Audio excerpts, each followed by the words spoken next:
Jala jikut baling jauh nyana jangan do Anggora jiba kaptet dalo kusta Jala jikut baling jauh nyana jangan do Anggora jiba kaptet dalo kusta Ramin calo gaji wait mon kendal bawa kangatim nagdolo banwa nergang aku landungdu Ramin calo gaji wait mon kendal bawa kangatim nagdolo banwa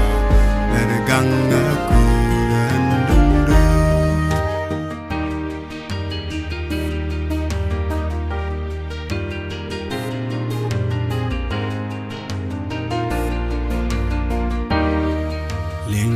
Lukut an nyot na reiwa an gore jiba kaptet da lukusta linga lukus an nyot na reiwa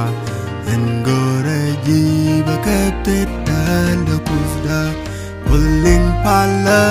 an nyot na reiwa berkaptet da jimbom da lukunal Uling pala anyuan na reiwa berkap teda jimbom dalo punda bergang aku dan dundu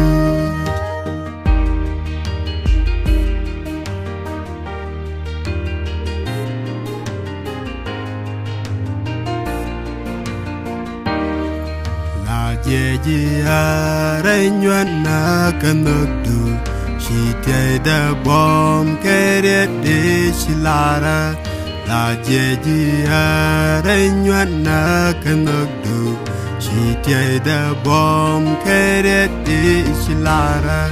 Ramin chamega jan karjan kerso. La jega mal kan palpan kejeko. Berganga Ramin chamega jan karjan kerso la jaga mal kana palpan kejeko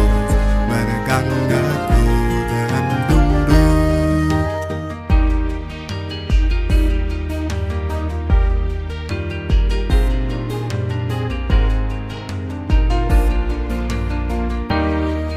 Anjanda ting salpos bang dukunyal La bumi changchi aura riada Anchanda ting misal pos bang dukunyal La bumi changchi aura riada Titiganin gudarik te chalar bibban Chomarolo gachinin guda kutumban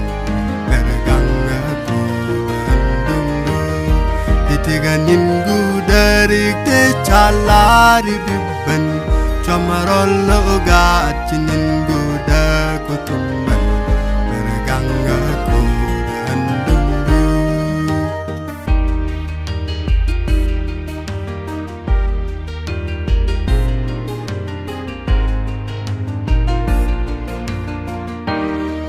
Reita kami bela jodwa chang ni jisda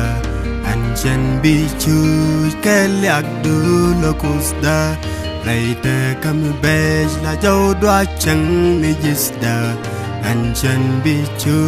keliak dulu kusda Leptin capuk wang kakwan yechu Liakan ni jere uda Bergang aku Leptin capuk wang kakwan yechu Liakan ni jere uda Bergang aku